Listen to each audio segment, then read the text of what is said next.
Have you ever noticed how we seem to have two completely different ideas about children, often at the same time? One minute, they're these innocent little angels who need to be protected at all costs. The next, they're seen as a threat that needs to be controlled. Well, today, we're going to dive deep into this paradox, using sociologist Barry Goldson's amazing work to figure out how and why society sometimes demonizes its youngest members. And this is the central question, isn't it? It's a tension that runs right through our culture. Are kids these vulnerable beings that we have to shield from the world? Or are they, like some of the headlines you see, these wild forces that society has to somehow tame? The thing is, the answer isn't one or the other. It seems like we believe both at once. So this double-sided view has a name. A historian, Harry Hendrick, called it the victim-threat dualism. On one hand, you've got this really sentimental idea of the child as pure, innocent, and totally helpless. But on the other hand, there's this much darker, older idea bubbling up, that kids are naturally a bit corrupt, maybe even sinful, and they need some really strict discipline. And this isn't just some old-fashioned idea. This push and pull is very much alive today, and it fuels some pretty mixed-up feelings that adults have towards kids. Now, to really get to the bottom of this, we have to wrap our heads around a pretty big idea. The whole concept of childhood isn't as set in stone as you might think. Actually, you could say it's a social invention. The academic term for this is the social constructionist paradigm, but all it really means is that our idea of what a child is gets invented by society. It's not about denying the biology of growing up, of course.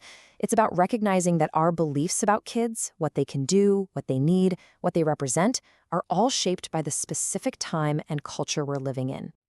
And that leads to a really important realization. We've got to break down this single, one-size-fits-all idea of childhood. The meaning changes constantly, depending on where and when you are. And maybe the biggest takeaway is that we should really be talking about childhoods, plural. Because let's be real, a child's experience is going to be wildly different based on their class, their race, and their gender.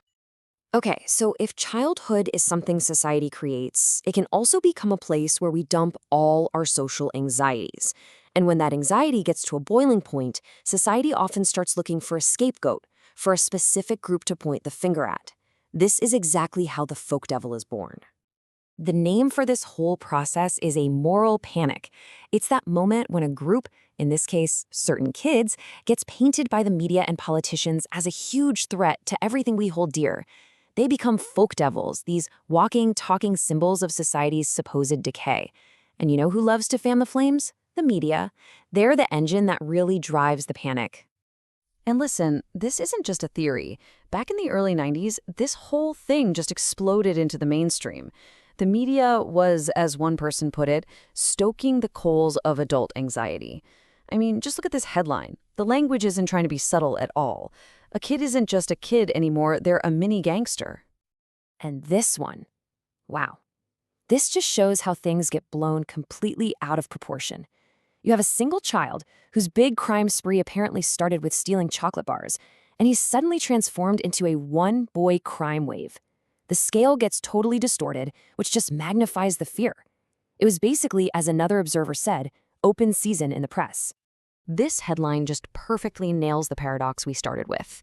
It puts the ideal of the little innocent right up against this new, media-made reality of crooks in short trousers. The message couldn't be clearer. That cozy, sentimental idea of childhood is over, and something new and dangerous is here to take its place. So you have this growing panic in the media. It was like a fire just waiting for some fuel. And then, in 1993, a single, absolutely horrific event took place that would cement this demonization in the public's mind. It wasn't just a media trend anymore. It became a symbolic truth. The murder of James Bulger was just an unimaginable tragedy. But as Goldson points out, the fact that this event was so horrifically rare and atypical was completely brushed aside. Instead, it was grabbed onto as the ultimate proof that children were a threat. It became the focal point for every simmering anxiety adults had about youth crime and society falling apart. The language that was used was just extreme. I mean, talk about the mark of the beast. That shifts the whole conversation away from social issues and into this realm of pure, unexplainable evil. This one terrible case created what Goldson calls a particularized demonic childhood, basically setting this idea of evil kids in symbolic concrete. And this is where it gets really serious. Because once an idea becomes a powerful symbol like that, it gives people legitimacy to take real-world action. The fear and the outrage don't just stay on the front pages of the tabloids. They start to seep into the halls of power and become actual policy. You can almost see it as a three-step process. First, you have this widespread, simmering anxiety among adults. Then, the media grabs onto it and focuses all that anxiety on a folk devil through symbolic demonization. And finally, that provides the justification, the green light, really, for a harsh institutional response. So what does that response actually look like? Well, Goldson has a name for it: adulterizing childhood. It's a process where certain kids, the ones who get labeled troublesome, are basically kicked out of the category of child. They get responsibilitized, which means they're saddled with adult responsibilities and punishments, and they're stripped of all the legal protections that childhood is supposed to provide. And the results of this adulterization were stark, and they were very real. We're talking about more kids being locked up, longer prison sentences for children, curfews, naming and shaming policies, all of it. Legal safeguards that had been in place for years were just eroded. That symbolic fear became an institutional reality, targeting specific kids with what one writer called an anti-child spirit loose in these lands.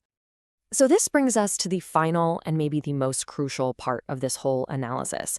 After you see how this process works, how it goes from this vague anxiety to very real punishment, you have to start asking some tough questions about what's really driving all of it. You have to ask who really benefits. And so we're going to end with these powerful questions from the sociologist Kenneth Thompson. The material doesn't give us easy answers, but it forces us to think deeper. When we demonize children, what powerful forces actually stand to gain? What role does the state play in creating this crisis? And maybe the most important question of all, what are the real fears? Fears about poverty, about the future, about instability that are just being mobilized and redirected onto the young? That's the question we're left with.